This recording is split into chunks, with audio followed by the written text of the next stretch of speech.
Gina says, I have been training with the same weights for some months now. What is the best way to know when you should up the weights?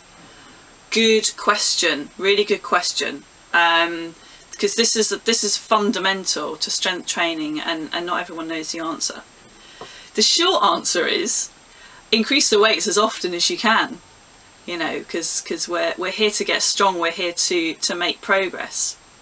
Now obviously you don't want to load up on an exercise that you can't perform properly, so here's the rule of thumb.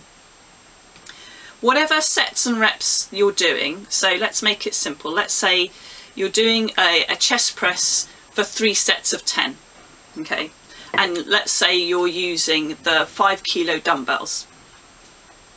If you can do 3 sets of 10 reps with your 5 kilo dumbbells, and if you're doing, you know, good range of motion, so you're going all the way down and all the way up, you're not cheating and just doing half reps. If you're doing a full range of motion and you're able to do 3 sets of 10, then it's time to up the weight, because your body has adapted to doing that weight for that number of reps. You know, and the body adapts really, really quickly. We're talking about days, maybe a couple of weeks, maybe even quicker if you're right at the beginning of your strength journey. It really is that quick. So, you know, if you're not adapting within a couple of weeks as a beginner, then there's something awry. So once you can do your sets and reps with a weight, with good form, increase the weight. Now, a lot of people will run into the problem, especially on exercises, upper body exercises like bench press, that although they can do all of their sets and reps with the 5 kilos, when they go to the 6 kilos, they can barely move them. Or that you might even be in a gym where they go 5, 7.5, which is quite a big jump. So how do you cope when the jump in weight is too big? Well, the way to get around that one is to use rep ranges, and this is a tactic that I use in my my free video training series, Strength Made Simple.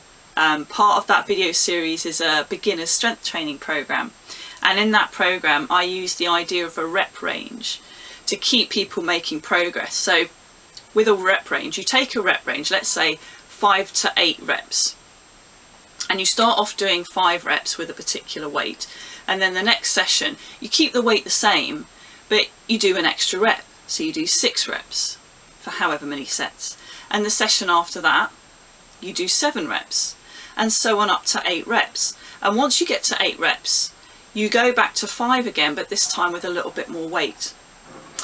So what that means is that you only increase the weight every 4 or 5 sessions. So you've got time to get strong at that weight, but you're increasing the reps every single session. And that's really important, because you need to try and progress in every session. Now, progression doesn't have to mean putting more weight on the bar. It could mean doing an extra rep. It could mean doing a greater range of motion. It could mean doing the rep more slowly, you know, a slower tempo, whatever it is. But there needs to be something to keep you progressing, because like I said before, the body adapts really, really quickly, and if you're not constantly changing and increasing the challenge, you're not getting any stronger. So Gina, to go back to what you told me, you said you've been training with the same weights for some months now. So based on what I've just said, you're probably already realizing that you need to be progressing yourself, because you probably haven't got any stronger in the last few months, and you probably haven't made that much progress. So now you know what to do. Next time you go in the gym, try and increase the weights on all of your exercises and find your new level. And then once you've done that, spend a few weeks just increasing the reps, and so you're progressing every session, and then try and up the weight again, and you'll find in 2 or 3 months that the amount that you're lifting is just going to go like that, and the results that you get will be so much better if you do this. So good luck with that, and nice to hear from you.